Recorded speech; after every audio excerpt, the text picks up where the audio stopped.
If you've been visualizing your dream life and nothing has changed, I need to tell you something that might sting a little. You're not failing because you're not imagining hard enough. You're failing because you're imagining in the wrong direction. There's a man who taught this in the 1940s, a mystic and lecturer named Neville Goddard, and he made a distinction that almost nobody in modern manifestation talks about. He said there's a difference between thinking of your desire and thinking from your desire. One of those creates your reality. The other one actually prevents it. And I'm willing to bet you've been doing the wrong one for years. So let me show you exactly what I mean, and more importantly, show you how to fix it tonight.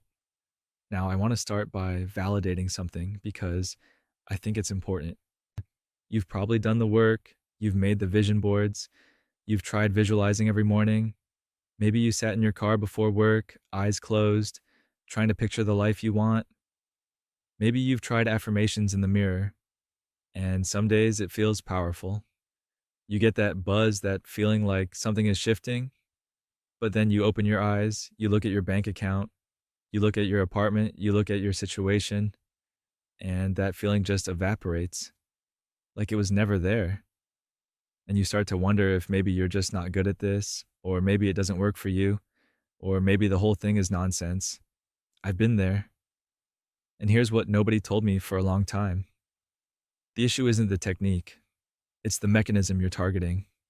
You've been knocking on the wrong door.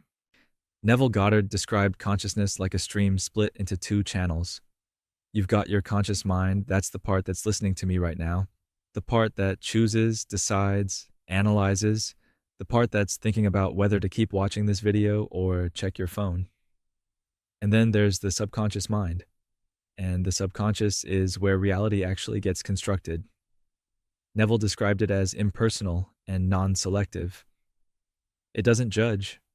It doesn't evaluate whether something is good for you or bad for you, realistic or unrealistic.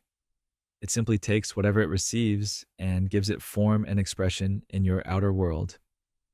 Now here's the part that changes everything, and I want you to really let this land.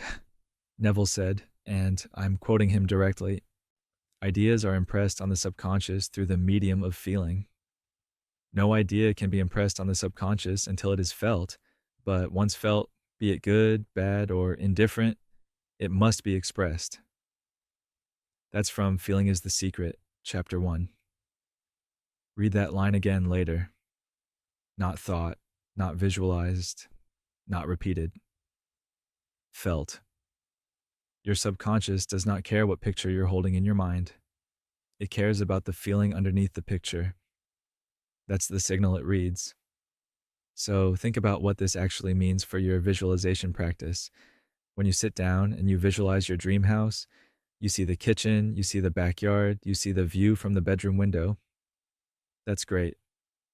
But if the dominant feeling underneath that visualization is longing, or hoping, or wishing it would happen, or even a subtle sense of, God, I really want this, what are you actually impressing on your subconscious? You're not impressing the house. You're impressing the feeling of not having it, the wanting of it, the distance between you and it, and the subconscious, being completely impersonal and non-selective. It just goes, got it. The state is wanting, more wanting, done. And it faithfully reproduces that state in your reality. You wake up the next day still wanting, still hoping, still separated from the thing.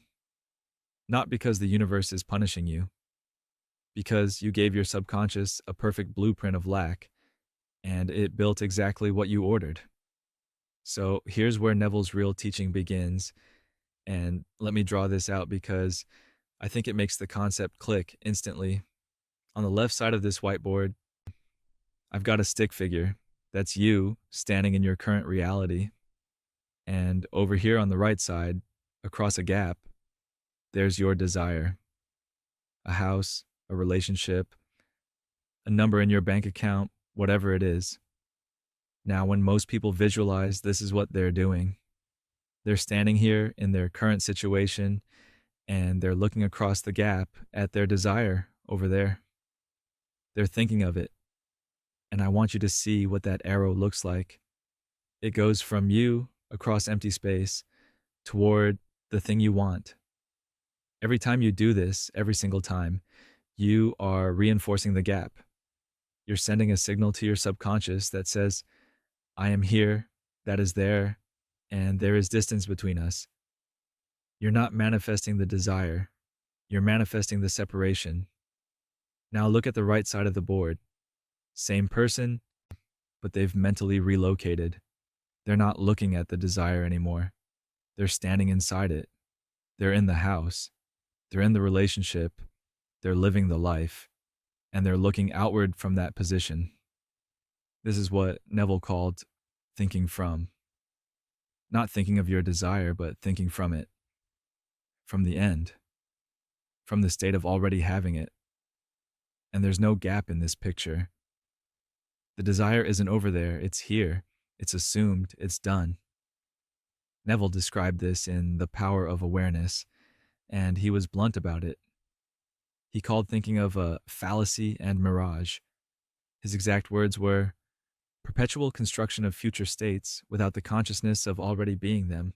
That is, picturing your desire without actually assuming the feeling of the wish fulfilled is the fallacy. You can imagine all day long. You can visualize for 3 hours every morning. But if you're imagining from the wrong position, if you're imagining as someone who wants the thing rather than as someone who has the thing, you're building a wall, not a bridge. Let me make this concrete because I think examples are where this really clicks. Let's say you want a specific job.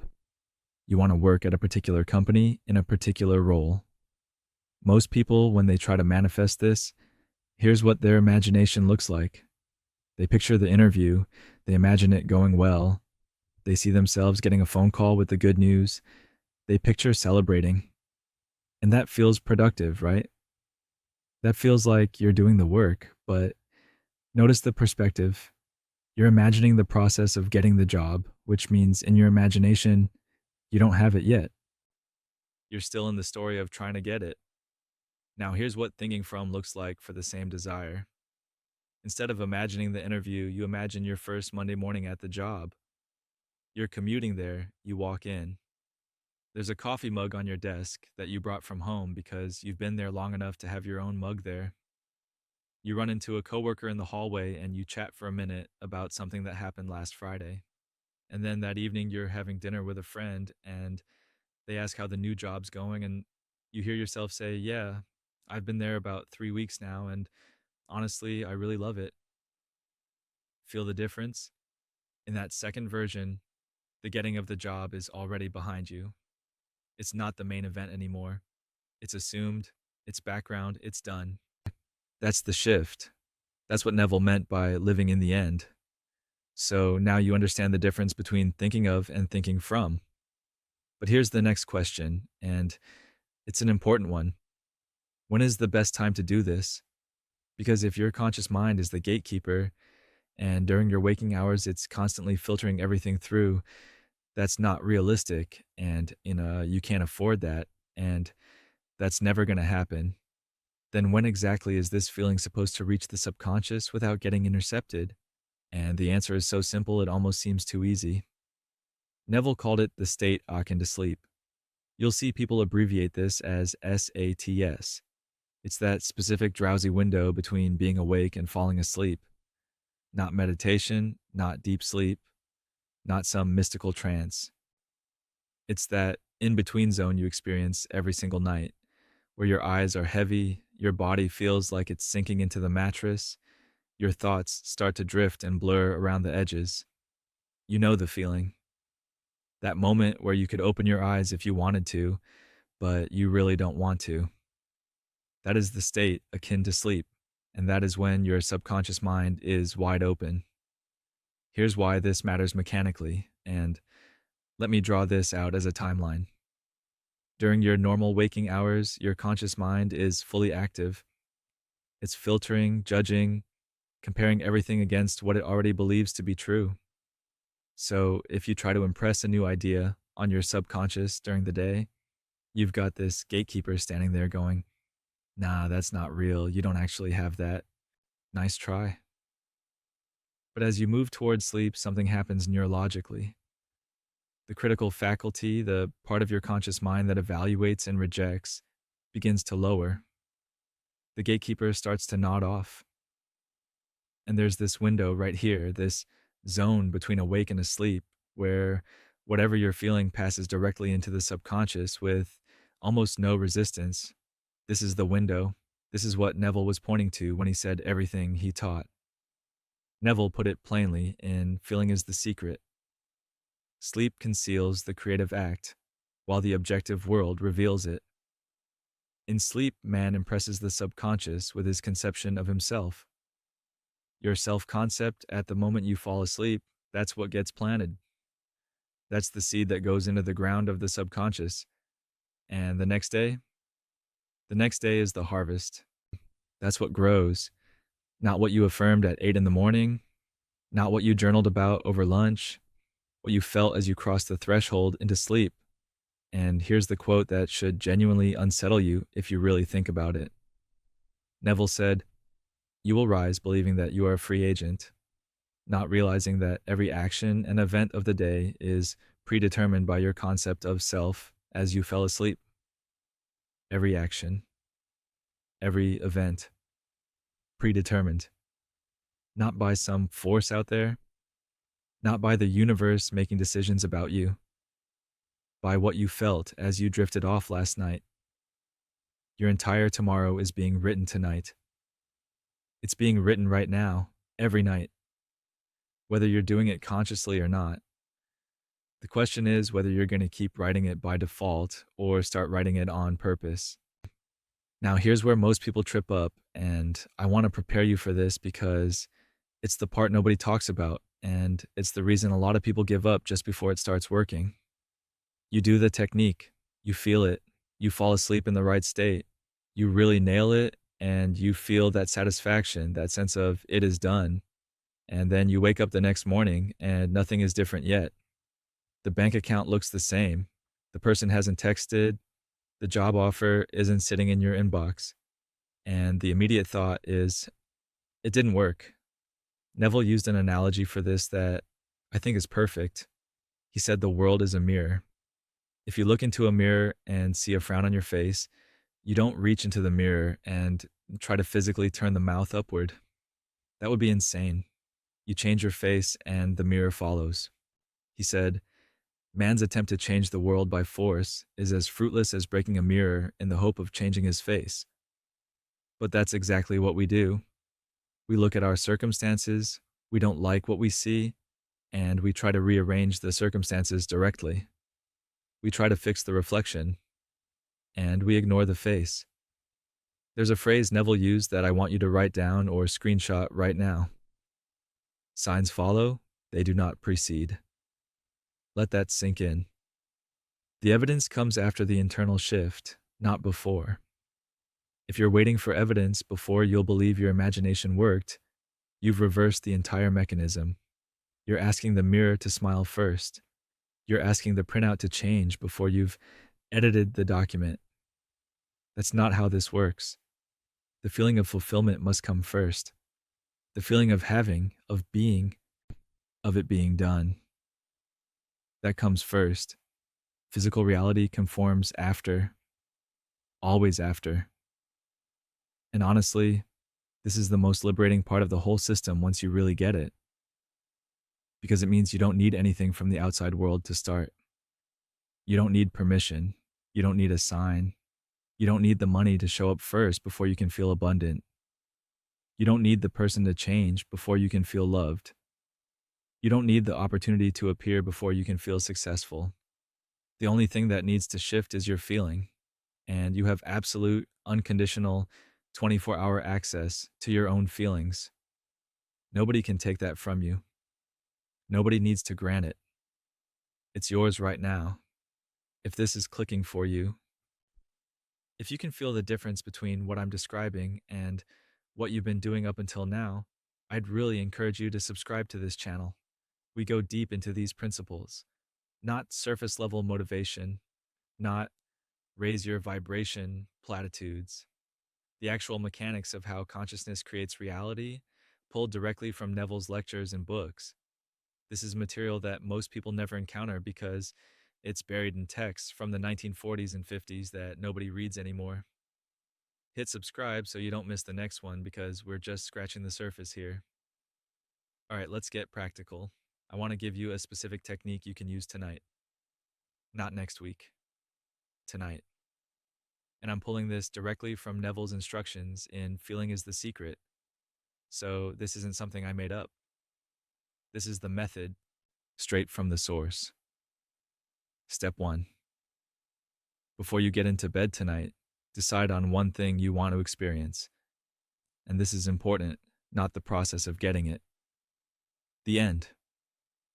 If you want a new apartment, don't imagine apartment hunting. Don't imagine signing the lease. Imagine your first morning waking up in it. The way the sunlight comes through the windows, the sound of the neighborhood outside, the feeling of your feet on the floor of a place that's yours. Construct a scene that implies the wish is already fulfilled. The key word is implies. The scene doesn't have to show the thing directly. It just has to be a scene that could only be happening if the wish were already done. Step 2. Condense that end into what I call a micro scene, something that lasts 5 to 10 seconds, just one moment. A handshake, a phone call, a specific sentence someone says to you.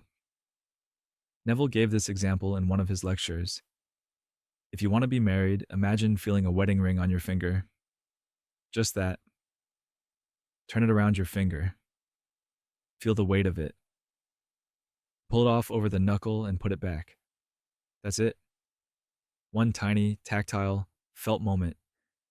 You don't need a whole movie. You need one scene that carries the entire feeling of the end result. Step 3. Get into bed. Lie flat on your back with your head level with your body. Close your eyes and say to yourself, I am sleepy. I am so sleepy. I am so very sleepy. Not as an affirmation, not with intensity. Genuinely let your body go heavy. Let your limbs feel like they're sinking into the mattress. Wait for that drowsy feeling. That moment where you could open your eyes, but you just don't want to. The world feels far away. Sounds feel muffled. Your thoughts are loose and soft. That is the state akin to sleep. That is your window. That is where the subconscious is listening. Step 4. Now play your micro scene. But here's the crucial part, and most people miss this. Don't watch it like a movie. Be in it. First person. Not a camera watching yourself from across the room. You, seeing through your own eyes, feeling with your own hands. If it's the ring, feel it on your finger. If it's the phone call, hear the voice in your ear. If it's the handshake, feel the other person's hand in yours. Feel the grip, feel the warmth. And when the scene ends, loop it. Play it again. And again. Neville said the repetition isn't about convincing yourself. It's about saturating the feeling until the imagined state is more vivid, more real, more present than the physical room you're lying in. You're not trying harder, you're sinking deeper. Step 5, and this is the one that seals it. Fall asleep inside the scene, not after you finish it, not once you've decided you've done enough.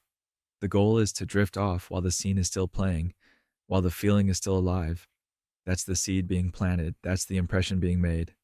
Neville was emphatic about this. He said, never go to sleep feeling discouraged or dissatisfied. Never sleep in the consciousness of failure. What you feel as you cross that threshold into sleep, that is the blueprint your subconscious takes into the night. That is what gets built. So fall asleep in the feeling of the wish fulfilled.